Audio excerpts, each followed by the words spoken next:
Alors, de manière étymologique, de quoi parle la Bible quand Dieu parle des choses du monde? Quand Dieu dit choses du monde, il parle de quoi? Quand la Bible parle des choses du monde, c'est de quoi il est question. De manière générale, quand on parle de monde, le monde, les choses du monde, les versets bibliques qui parlent des choses du monde, là, ça donne quel sens? Dans quel sens elle a abordé les choses du monde? Nous allons voir ça. Prenez 1 Jean. Prenez 1 Jean. Les prédicateurs de nos jours. Jésus-Christ. Viens, reviens. Des choses ici. 1 Jean, chapitre 2, le verset 15 à 17. On va voir ce que la Bible appelle les choses du monde.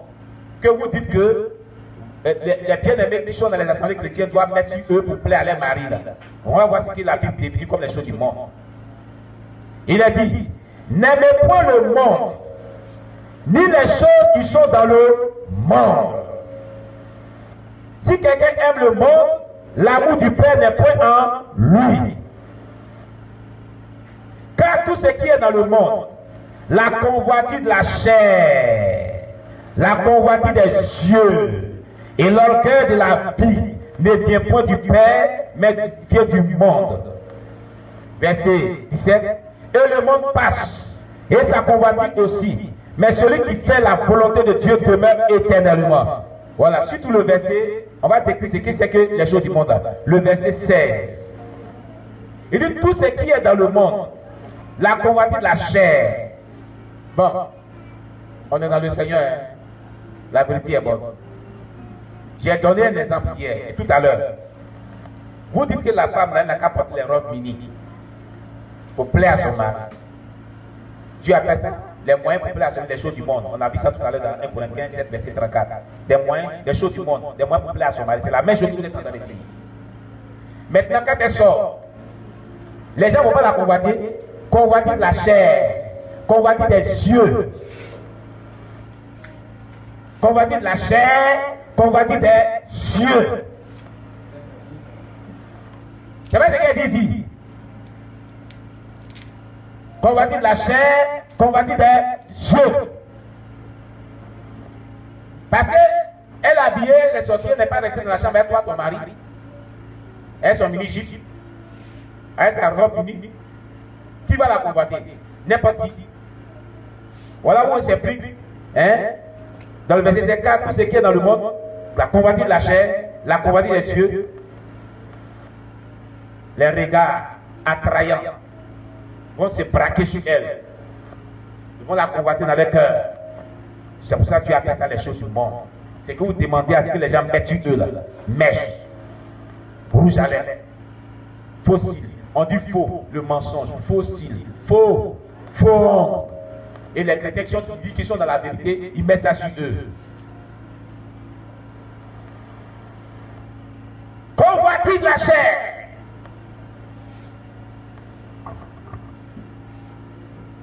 Les jupes munies, pantalons, collants serrés, cirés. Amen, amen. Tout ça, c'est pour attirer l'appétit sexuel. C'est pour séduire. La séduction n'est pas de Dieu. Dieu ne veut pas que ses enfants séduisent les prochains. La séduction vient du mot diabolique. Ça vient du diable. Nos prédicateurs de notre époque, sur ce point-là, ont vraiment dérouté. Je le dis haut et fort. À qui veut l'entendre? Amen, amen. C'est ça qui est la vérité. Voilà la sainteté selon les hommes. Les choses du monde. La Bible appelle ça les choses du monde.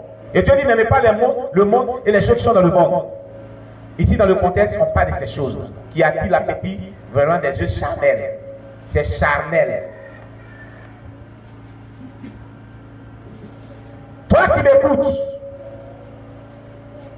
même si ton prédicateur, ton pasteur te le dit, tu n'as pas les yeux pour voir, si tu sais lire écrit, tu connais la Bible, tu sais lire écrit, Dieu t'a donné l'intelligence, il ne faut pas mettre ces choses.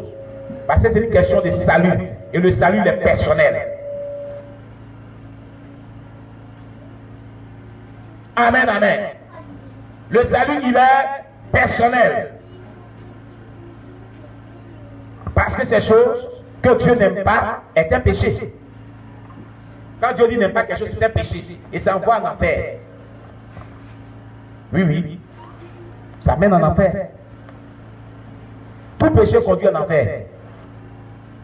Sans repentance, conduit en enfer. Sans confession et repentance, conduit en enfer. Amen. Prenez Jacques chapitre 4, verset 4. Toujours dans les choses du monde.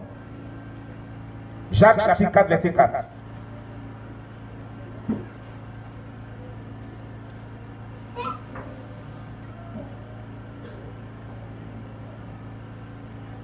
Jacques chapitre 4, verset 4. Il a dit, adultères que vous êtes, ne savez-vous pas que l'amour du monde est inimité contre Dieu? Celui donc qui veut être ami du monde se rend ennemi de Dieu. Vous avez compris? Les choses du monde là. N'aimez pas le monde et les choses qui sont dans le monde là. Voilà où ça va. Vous n'êtes pas ami de Dieu. Vous êtes inimitié avec Dieu. Vous êtes ennemi de Dieu sans le savoir. Quand vous mettez toutes ces choses. Voilà ce qui se passe. C'est pas moi qui ai écrit la Bible. Les textes sont là. Vous pouvez les consulter. Ce n'est pas écrit dans la Bible en vain. C'est qu'il y a les premiers chrétiens qui ont pratiqué cela aussi. Et en pratiquant ces versets bibliques-là, ils étaient en train de se sanctifier. Ils ont donné un modèle à suivre. Un exemple. C'est les premiers chrétiens. Ce sont les premiers chrétiens. La Bible déclare que notre fondement de notre foi est basé sur le fondement des apôtres et Jésus-Christ la pierre angulaire. Est-ce que la Bible déclare? Donc sur le fondement de notre foi rejette cette sainteté-là, c'est qu'on n'a pas la foi réelle qui vient de Dieu. On n'a pas la sainteté, disons, réelle qui vient de Dieu. On a une autre sainteté. La sainteté selon les hommes. Est-ce que ça veut dire? Répondez-vous de tout ce qui est paru extérieur pour rentrer au ciel. Sinon que vous allez rater le ciel. Vous serez surpris. Voilà la vérité biblique. La sainteté. Dieu a dit dans sa sainteté, je triompherai. La sainteté, elle est complète, totale et profonde. Ça, c'est la sainteté selon les hommes. Maintenant, pour terminer cette sainteté selon les hommes, prenez Galates. Puisqu'il est dit c'est pour plaire aux hommes. Galates chapitre 1. Galates chapitre 1. Le verset 10 dit que, on a vu dans 1 Corinthiens chapitre 7, verset 34, qu'il y a la différence entre la vierge et la femme mariée.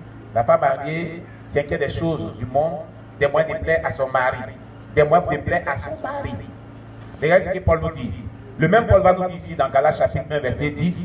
Et maintenant, est-ce la faveur des hommes que je désire ou celle de Dieu? Est-ce que je cherche à plaire aux hommes? Si je plaisais encore aux hommes, je ne serais pas serviteur de Christ. Le premier objectif d'un enfant de Dieu, c'est de plaire à Dieu, lui seul. Je ne dis pas par là qu'on ne doit pas plaire à notre mari. Pourquoi on est marié? Pourquoi on ne doit pas plaire à notre femme? Pourquoi on est marié? Mais cela doit se faire dans la logique de ce que Dieu ne rejette pas. De ce que Dieu ne hait pas. Voilà. Quand tu dois plaire ton mari, tu dois le plaire de manière naturelle. En te mettant dans la sainteté naturelle, véritable. La sainteté selon Dieu. Là, tu plais à ton mari sans mettre tout ce qui est paru extérieur. Tu plais à ton mari de manière naturelle. Et c'est pour ça aujourd'hui, dans les séminaires des couples aujourd'hui, on conseille aux couples chrétiens mariés de regarder des films pornographiques dans les chambres pour susciter l'appétit sexuel. C'est vraiment très grave. Quelle abomination! Quelle abomination! Gentil, profite pour parler à ces séminaristes, ces personnes-là. Et il faut souvent ces séminaires-là à l'occasion de ces fêtes témoignages diaboliques qu'on appelle comment dire, fêtes de mère, fêtes de père et autres. Les séminaires organisés pour renforcer le lien conjugal amour dans le foyer. Et on conseille aux gens de regarder les films pornographiques. Quelle abomination! Jusqu'à ce qu'un homme de Dieu disait sur les réseaux sociaux que se masturber n'est pas un péché. Quelle abomination! Quelle abomination! Comme un homme de Dieu peut dire se masturber n'est pas un péché. Que le chrétien peut se masturber. Quelle abomination! Vous voyez, on dit le temps de Noé. C'est au temps de Noé que ces gens d'abomination-là existaient. La bestialité, l'homosexualité, l'animosité. Répondez-vous, Jésus revient bientôt. La sainteté selon les hommes. Amen, amen. Amen. Maintenant, parlons de la sainteté selon Dieu. Parce qu'on fait nos prières. La Bible a dit dans Jean chapitre, la Bible a dit dans Psaume 108, verset 8, Dieu a dit dans sa sainteté, je triomphe. Donc on a parlé de la sainteté selon les hommes. Mais la sainteté selon Dieu, c'est quoi? Qu'est-ce que c'est que la sainteté selon Dieu? Amen, amen. Qu'est-ce que Dieu attend par sa sainteté, lui? Quand Dieu a dit dans sa sainteté, moi je triompherai. Quand David le dit dans Psaume 108, verset 8. De quoi il veut parler? De quelle sainteté il veut parler? De la sainteté selon Dieu. Mais elle consiste à faire quoi?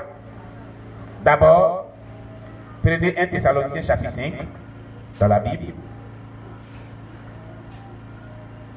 1 Thessaloniciens chapitre 5, le verset 23. Vous allez comprendre la sainteté selon Dieu. Prendre en compte toutes choses. Il a dit dans 1 Thessaloniciens chapitre 5, verset 23, que le Dieu de paix vous sanctifie lui-même, tout entier. Tout entier. Il a dit, c'est mentionné, tout entier. Et que tout votre être, l'esprit, l'âme et le corps, soit conservés irrépréhensibles lors de l'avènement de notre Seigneur Jésus-Christ. Que notre corps, âme, esprit, notre être tout entier soit conservé. Ça veut dire que Dieu, quand la sainteté nous donne la sainteté, mais on doit conserver cette sainteté-là, corps, âme, esprit, irrépréhensible. Le jour, jusqu'à ce que Jésus revienne, lors de l'avènement du Fils de Dieu. Qu'est-ce que veut dire irrépréhensible? Voilà ce qui est important dedans. Irrépréhensible veut dire irréprochable. Irrépréhensible veut dire irréprochable. Que tout ton corps, que l'on ne te reproche rien, que l'on ne te reproche rien de tout ce que tu mets sur ton corps. Que le ciel ne te reproche rien de tout ce que ton âme absorbe. Que le ciel ne reproche rien de tout ce que ton esprit absorbe. Voici ce qu'il avait dit. Mais à votre avis, une femme qui porte des jupes féminines, la robe unie, qui marche dans les rues, et les cuissons au dehors, on ne lui reproche pas quelque chose? Elle est irrépréhensible. Non, dites-moi, on est dans la vérité. Elle est irrépréhensible comme ça? Vous pouvez me dire qu'elle est irrépréhensible?